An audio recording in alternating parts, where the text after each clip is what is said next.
ನಾನು ಅನ್ನೋನು ಸಾಯ್ಬೇಕು, ಸತ್ತು ಮತ್ತೆ ಬದುಕಬೇಕು.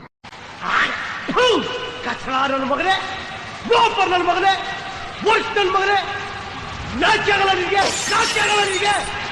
ಊರಿಗೆಲ್ಲ ಬುದ್ಧಿ ಹೇಳೋದು, ಒಲೆ ಗುಚ್ಚ ಹೇಳೋದು. ಮಗ ನೋಡ್ಕೊಳ್ಳೋ ನಿಂದು, ಕಚಡ ಮನೆ ಮಗ ನೋಡ್ಕೋ. ಒಳ್ಳೆ ಪ್ರಳಂಬುತ್ತ ಬ್ರಹ್ಮರಾಕ್ಷ ತೆಗಿದ್ದಿ. ನಾನು, ನನ್ನ ಹೆಂಡತಿ, ನನ್ನ ಸಾಮಾನು, ನನ್ನ ಜಾಗ, ನನ್ನ ದುಡ್ಡು, ನನ್ನ ಸ್ವತ್ತು ನನಗೆ ಅವಮಾನ ಆಗೋಯ್ತು. ಅಯ್ಯೋ ಕೊರಗ್ತಾ ಇರ್ತಾರೆ. ಪಕ್ಕದ ಮನೇಲಿ ಕೋಟಿ ರೂಪಾಯಿ ದರೋಡೆ ಆಗ್ಲಿ, ಕರ್ತರಾಗ್ಲಿ ನಿಂಗೆ ಬೇಜಾರಾಗಲ್ಲ. ಅದೇ ನಿಮ್ಮಲ್ಲಿ ಅಪ್ಟಾಲ್ 500 ರೂಪಾಯಿ, 1000 ರೂಪಾಯಿ ಕರ್ತರಾಗ್ಲಿ ನೀನು ವಿಲ್ವಿಲ ಅಂತ ಒತ್ತಾಡ್ಬಿಡ್ತೀಯ. ಯಾಕೆ ಗೊತ್ತಾ? ಅದು ನಂದು, ಅಯ್ಯೋ ನಂದು ಐತೆ ಅನ್ನೋ ಕಾರಣಕ್ಕೋಸ್ಕರ. ನೋಡು, ಅದು ನಂದು ಅಂತ ಒತ್ತಾಡ್ಬೇಡ. ಒಂದೇ ಒಂದು ಕ್ಷಣ ಅದು ನಂದಲ್ಲ ಅಂತ ಅನ್ಕೋ. ನಾನು ನಂದು ಅಂತ ಎಲ್ಲ ಬಿಟ್ಬಿಟ್ಟು ಮನುಷ್ಯ ಬದುಕಕ್ಕಾಗಲ್ಲ ನಿಜ. ಆದ್ರೆ 10% ನಾನು ನಂದು ಬಿಟ್ರೆ 20% ಮಾನಸಿಕವಾಗಿ ಖುಷಿಯಾಗಿರ್ತೆ ಕಣೋ.